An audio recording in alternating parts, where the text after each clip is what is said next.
Well, although the British vessel, the Jervis Bay, which had many northeast links, was sent to the bottom of the Atlantic, there's no doubt that she won the battle. The battleship, the Admiral Scheer, was one of the most formidable enemy vessels afloat. 28 knots, 6 11-inch guns of enormous range and accuracy, and a secondary range of 8 6-inch guns. The Scheer, fresh from an extensive refit at Wilhelmshaven, had successfully evaded British patrols and slipped out through the Danish Straits 6 days earlier. She was now unleashed in the Atlantic, hunting for prey.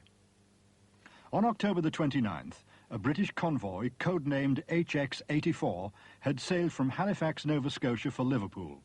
A total of 38 merchant ships, their sole guardian the Jervis Bay, armed with just an odd collection of 6-inch guns, some dating back to the 1890s, and fitted on the Tyne at Hawthorne-Leslie.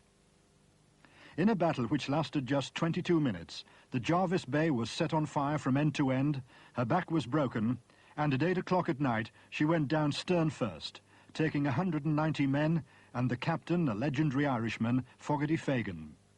By engaging with the battleship, the convoy were given time to scatter. 5 of the convoy nevertheless were lost, but the rest of them got through. There were 64 survivors of the Jervis Bay. Oh, we're all from London, and this was our first taste of action. And I think, speaking for the RMVRs of London Division, we just did our job. There may be just one survivor of the ship living in the northeast now, Charlie Dove of North Shields, who joined the Jervis Bay at the age of 27. The alarm bells went, and everybody dived for their action stations. Didn't know what was what. I was in the forward magazine.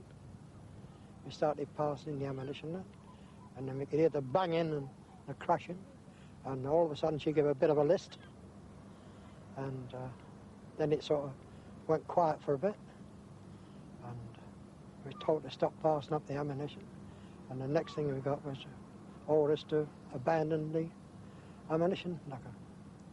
We came up on deck, and when we got up on deck, she was alight from end to end. When they gave the order to abandon ship, how did you survive?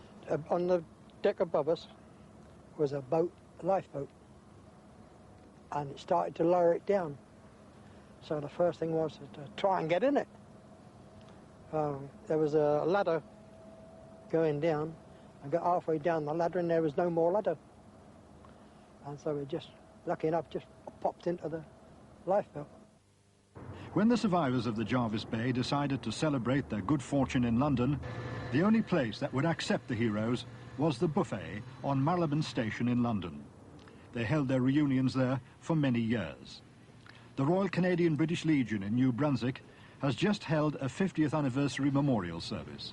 When you look back now, Charlie, after 50 years and think about all those men who gave their lives in the Atlantic and on the Russian convoys, which you were on later, and all the other seas around the world, I mean, was it all worthwhile, do you think? Well, I think so, because if it hadn't been for them, we wouldn't be here. Well, that was the story of the Jervis Bay, and the German battleship, the Admiral Scheer, went on to cause the widespread loss of British ships. That's until she was eventually destroyed by the Royal Air Force in a bombing raid over Kiel Harbour.